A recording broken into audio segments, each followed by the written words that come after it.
Desde la lingüística, pudiéramos decir que los gestos son cualquier movimiento que se hace con las manos, con el cuerpo, con la cara, y que tienen algún sentido, sí, de comunicación, quizá de apoyar más lo que estás diciendo, y también una cuestión emocional, de cariño, de enojo, o sea, sí tratan de transmitir ese tipo de información. Mientras que las señas específicamente diríamos que son, se realizan con lo que llamamos los articuladores activos, con las manos específicamente, que tienen cierta configuración manual, tienen cierto movimiento y tienen una intencionalidad también comunicativa.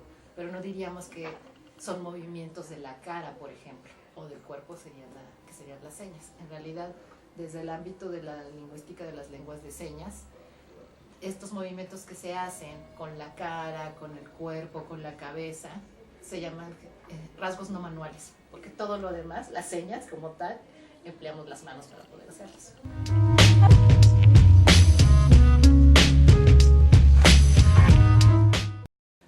Pues de manera general pudiéramos decir que la comunicación no verbal es todo aquel mensaje que se transmite sin utilizar la voz. Simplemente son los gestos, las señas incluso, que acompañan además a la comunicación oral, pero sí las podemos distinguir dos grandes planos, aquello de lo que es propio de la voz, de esta comunicación utilizando nuestro aparato fonoarticulador, de todos los otros elementos que acompañan este discurso oral.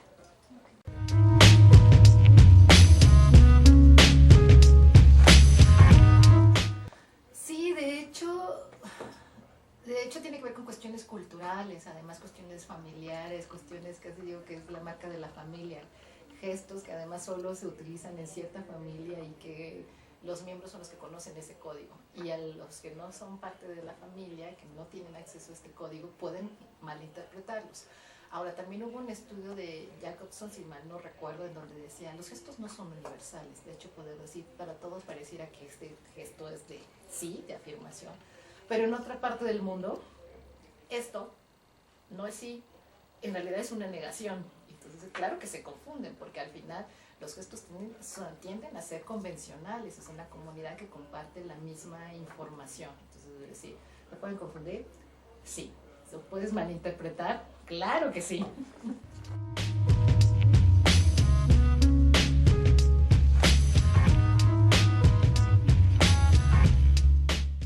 Ay, habla del silencio. Yo, en realidad yo diría que es como un marcador, pero no hay silencios en los que no exista un movimiento, un rasgo no manual, o sea, un silencio que está acompañado de una mirada intensa o algo cabizbajo. Entonces no solamente el silencio, sino todo lo que acompaña ese silencio. Y creo que ahí sí es una parte muy importante de la comunicación no verbal, interpretar esos silencios que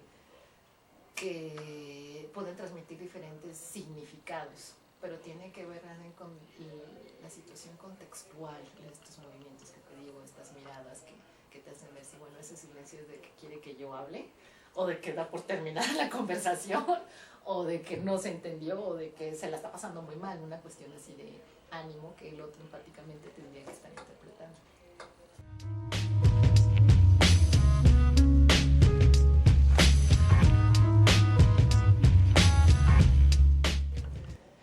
Pues si definimos la semántica como esta disciplina que estudia el significado, los gestos, las señas y todo lo que acompaña este discurso verbal, la comunicación no verbal, pues dan significado, por lo tanto entraría en esta parte de la semántica.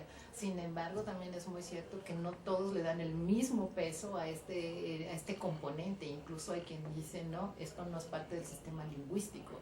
Si no es parte del sistema lingüístico, entonces no puedes analizarlo desde la semántica, tienes que analizarlo desde otra disciplina, en este caso la paralingüística, que se ha ido desarrollando mucho, la pragmalingüística, la pragmática, y también vemos, por lo tanto, que muchas otras disciplinas, bueno, de alguna manera no relacionadas con un estudio del lenguaje tal cual, como la psicología, la neuropsicología, la psiquiatría, incluso la biología, la etología, se encargan de investigar todo esto, no necesariamente desde la lingüística. Entonces sí ha sido Entonces, yo más bien diría que es un estudio, o sea, esta parte de la comunicación ha sido marginal dentro del estudio de la lingüística y de la semántica.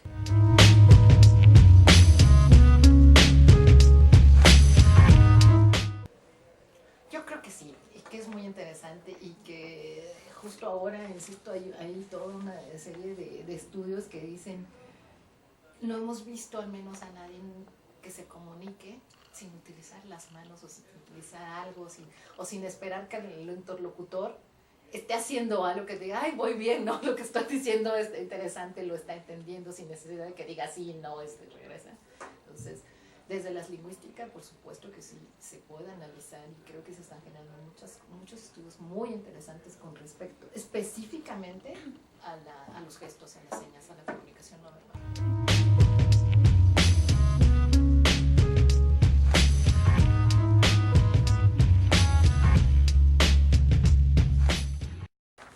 Pues es que en realidad había que considerar muchas cosas sobre la lingüística.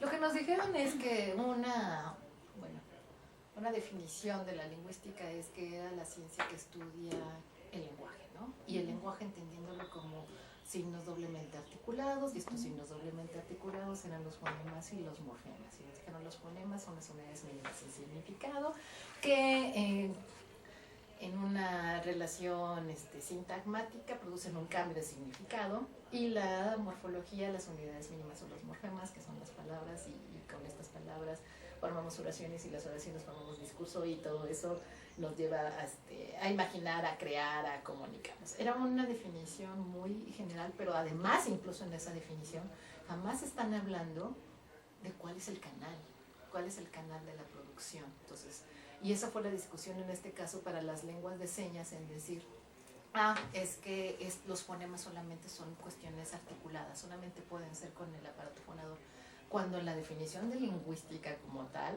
no te está diciendo que deben ser elementos que sean producidos con el aparato fonador, simplemente te dice tienen que ser unidades mínimas sin significado. Finalmente el fonema es una abstracción, el fonema es un ideal, es esta entidad que nosotros reconstruimos de manera psicolingüística. Entonces, para mí se ha marginado estos estudios de decir por qué la lingüística no se había ocupado de ellos, o por qué sí, porque habíamos sobreinterpretado quizá nosotros mismos desde nuestra concepción de lo que es el lenguaje, de qué es el hombre, lo que es el ser humano.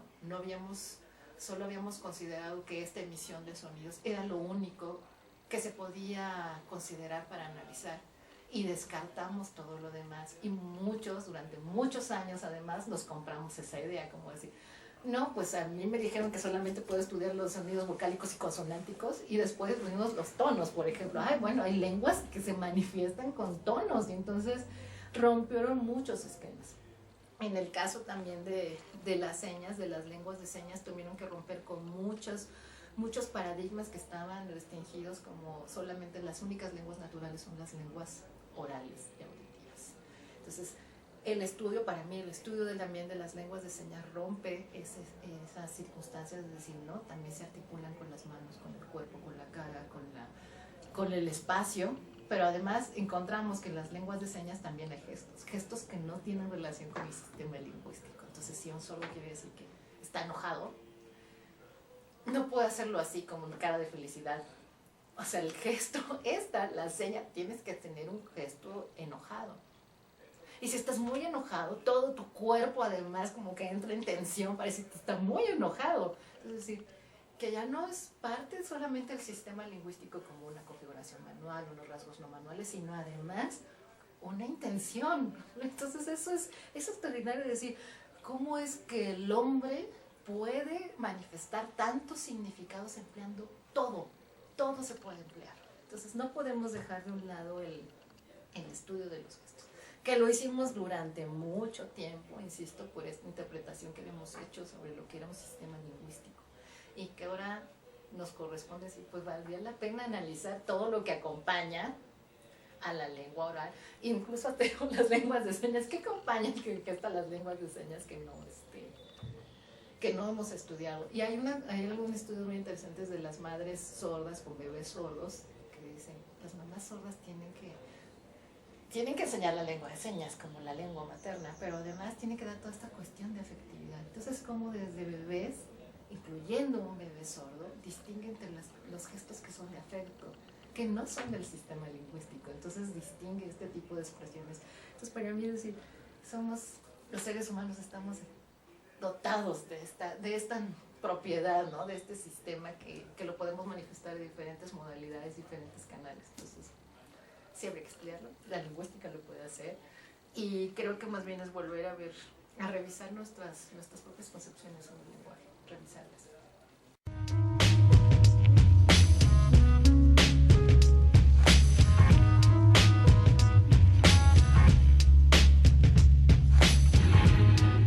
Pollatos, que en realidad, por ejemplo, Fernando Pollatos hace todo un estudio intenta clasificar incluso estos signos de la comunicación no verbal, y hablan de kinésica, pero hay un actor muy reconocido, Bill Huistel, que comienza diciendo, si podemos, incluso pretende hacer una transcripción, así como hacemos la transcripción fonética para los sonidos vocálicos y consonáticos.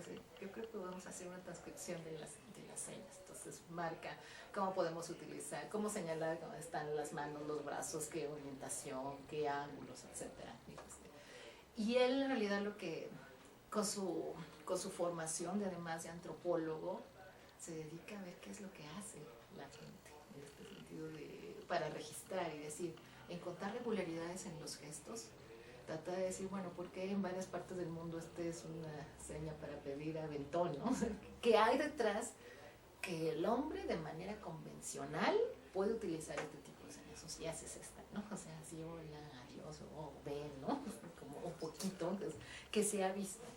Entonces, él comienza, y desde los 70, Flora Davis también, que hace todo un tratado sobre comunicación no verbal, y tiene capítulos muy interesantes con ella, con su labor así además como de periodista, de decir, ay, le pone el lenguaje de las manos, el lenguaje de los ojos, además rescata ciertos estudios de los primates, de ver los primates que hacen, ¿no? Dicen, un pariente no muy lejano que tiende a imitar. Entonces, si nosotros fuéramos un día al zoológico y vemos a los animales los chimpancés tienden a imitar, ¿no?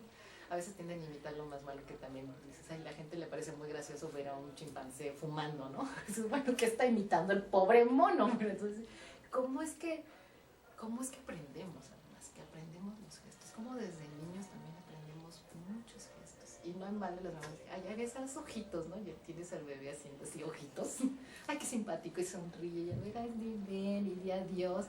¿Cómo vamos también, como culturalmente vamos induciendo todas estas cosas? Es decir, entonces estos precursores que tienen que ver con adquisición de la lengua, con cuestiones de patología, como análisis de los discursos entre psiquiatras y sus pacientes, insisto, Pollatos, que hace todo en los 90 con respecto a la comunicación no verbal, y trata de hacer clasificaciones, Adam Kendon, y después, bueno, propiamente todos los que hacen estudios de lengua de señas tienen que rescatar este tipo de observaciones que se hicieron en las lenguas orales, y además hacer la distinción entre lo que pasa en la gestualidad y en las señas de los hablantes, los anormoyentes, oyentes, y toda la gestualidad y las señas que se hacen los usuarios de una lengua de señas, los sordos que hacen uso de la lengua de señas. Entonces, para encontrar similitudes y también evidentemente discrepancias de dos sistemas que se realizan con modalidades distintas, ¿no? Una modalidad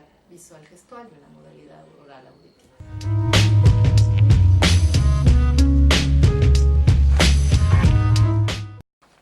El sistema de las lenguas de señas es un sistema también doblemente articulado, insisto, de conocer ciertas configuraciones.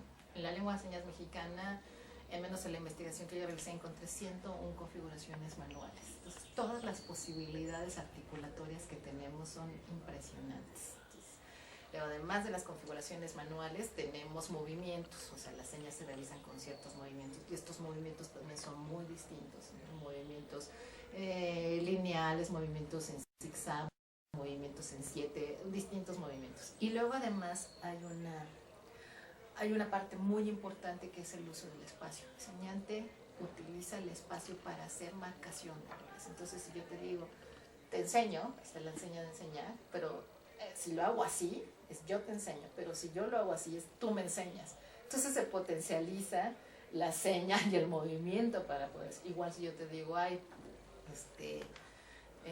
tú nos vimos ayer, entonces utilizamos los dos articuladores activos, uno para indicarte a ti y otro para indicarme a mí. Entonces, sí, las lenguas de señas se constituyen no solamente por el uso de los articuladores activos, las manos, sino además por el uso de rasgos no manuales, por el uso del cuerpo, por el uso y del espacio y de movimientos. Y además hay una realidad, que es decir, las manos pueden tener significados distintos. Entonces, es decir, puedo decir que esta es la seña de mesa, pero además puedo decir que hay un animal cuadrúpedo encima de la mesa. Entonces, esta es una referencia para mesa y esta es una referencia para un animal. Entonces, es decir, las lenguas son simultáneas, secuenciales, espaciales y temporales. Porque, por ejemplo, yo puedo decir además lunes, pero puedo decir próximo lunes, y puedo decir dentro de 2 lunes, y puedo decir el lunes pasado, y hace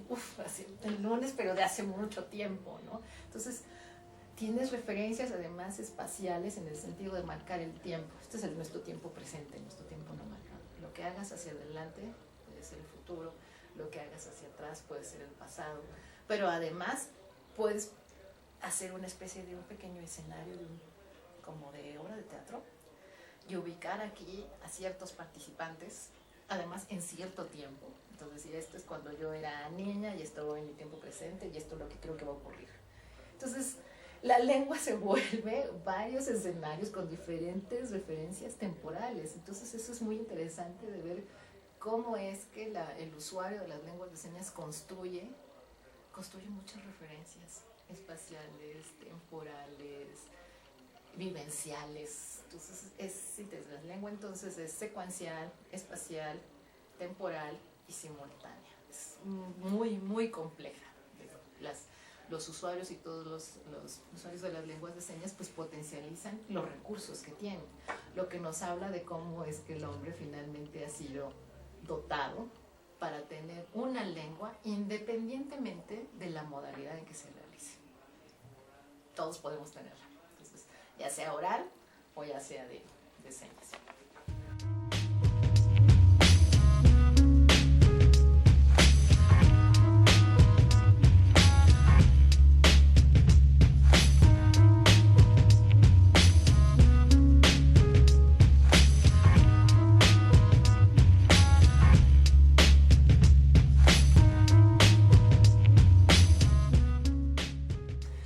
Sí, de hecho, eso es lo que ahora se está investigando más. Bueno, comenzamos diciendo que las lenguas de señas mexicanas es una lengua que poco se ha estudiado. Si bien cada día hay más estudios, finalmente esto en realidad comienza tardíamente, comienza a finales de la década de los 80 del siglo pasado.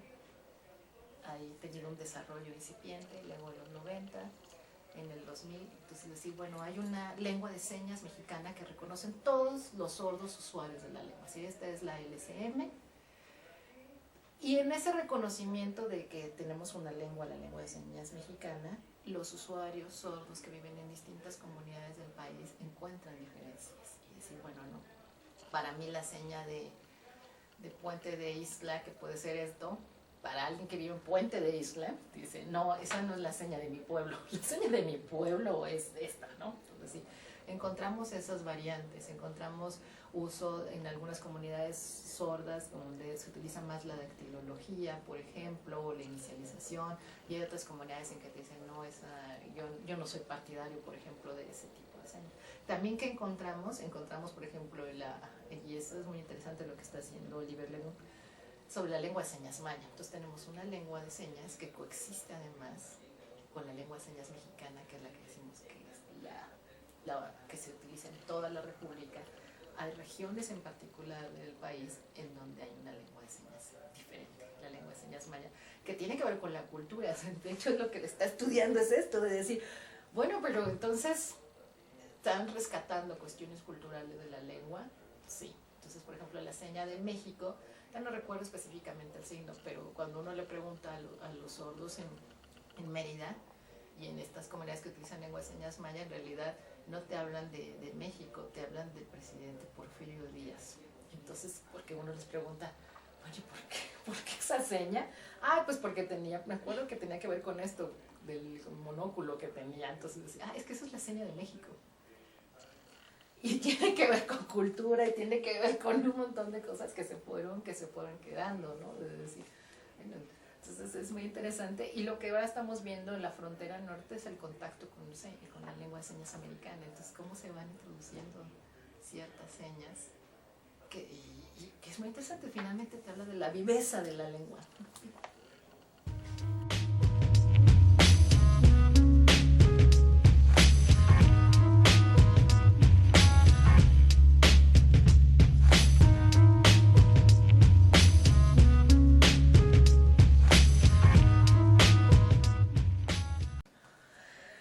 Creo que han puesto el dedo en la llaga de decir, nosotros nos declaramos un país multilingüe, multicultural y que estamos abiertos a la diversidad. Sin embargo, la comunidad sorda se sigue viendo como una comunidad discapacitada.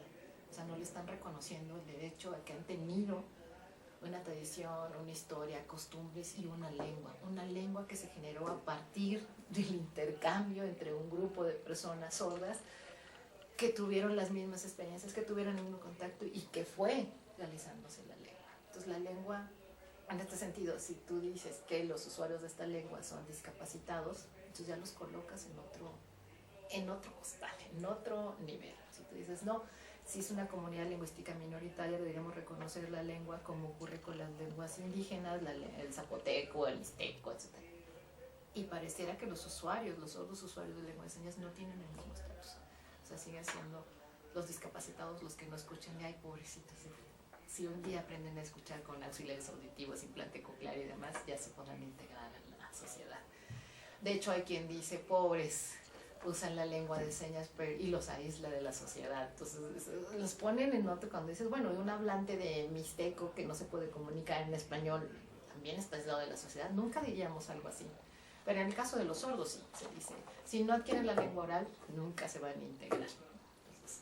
Entonces, eso te deja ver que a pesar de tanto de estas declaraciones de que las lenguas sí que son importantes, y otro por ejemplo de esto de que no existe una verdadera política de lenguaje, no existe un reconocimiento a sus derechos, a la generación de estrategias para que los sordos adquieran la lengua de señas como su primera lengua, reconociendo además que la mayoría de los sordos son hijos de oyentes, lo cual ya te habla de un primer conflicto, porque los papás oyentes quieren que sus hijos hablen.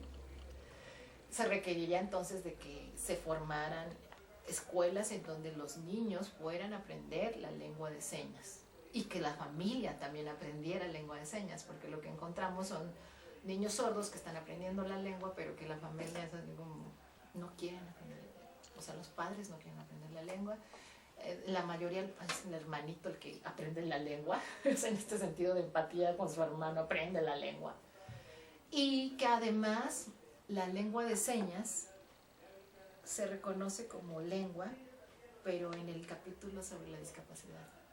Y entonces dices, bueno, entonces ¿dónde quedamos? O es una lengua minoritaria o es como la lengua del grupo de discapacidad.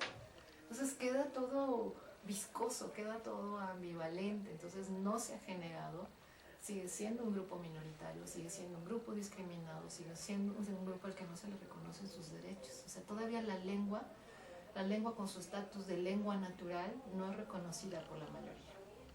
Y otro factor para mí importante sería ese. En las carreras de lingüística no se les enseña a analizar la lengua de señas.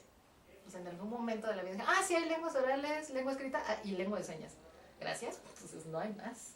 Y eso es para mí es terrible. Entonces, en los cursos que yo he dado, en la UAM Iztapalapa, en la ENA, en donde he podido ver, claro, siempre hay una parte en la que digo, vamos a hablar de la lengua de señas, porque es mi objetivo principal, pero me parece triste que no se haga. Entonces, pero también sé que es un camino. O sea, así como antes solo estudiábamos el español, luego ya se metieron las lenguas indígenas, en algún momento de la vida se tendrá que hablar de las lenguas de señas. Y si no lo veo yo, espero que lo vean mis nietos. Así decir, es importante y habría que rescatarlo.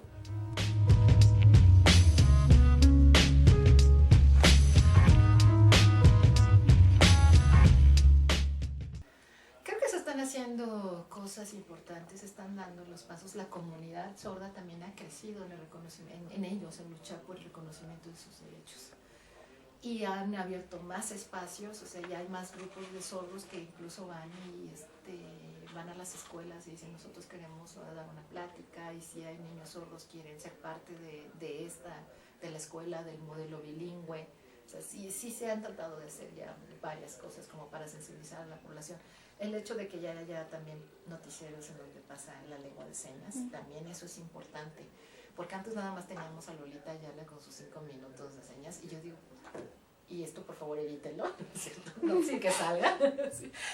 O sea, me parece terrible, por ejemplo, que Lolita Ayala no aprendiera señas. Digo, tiene muchos años, y lo único que puede decirnos hasta el momento son los días de la semana, y nos vemos hasta mañana. ¿Por qué esta mujer, digo, con esa influencia en el medio, nos dice, ay, hoy me aprendí la seña de fiesta, ¿no? Flor, algo que vaya diciendo es importante? Entonces, desde ahí dices, bueno, ahí algo pasaba, porque es una actitud finalmente. Ahora en el 11, que también hay un programa y que pasan 5 o 10 minutos como un corte informativo en donde hay una chica que está haciendo señas, entonces eso es importante. Y también al canal 34 del Congreso, que está ADN, LSM, eso es muy interesante, porque ahí, por ejemplo, con esta Nidia Aroche, solamente es el programa en que ella está haciendo la interpretación de todas las noticias, y lo que tú escuchas es una voz en off.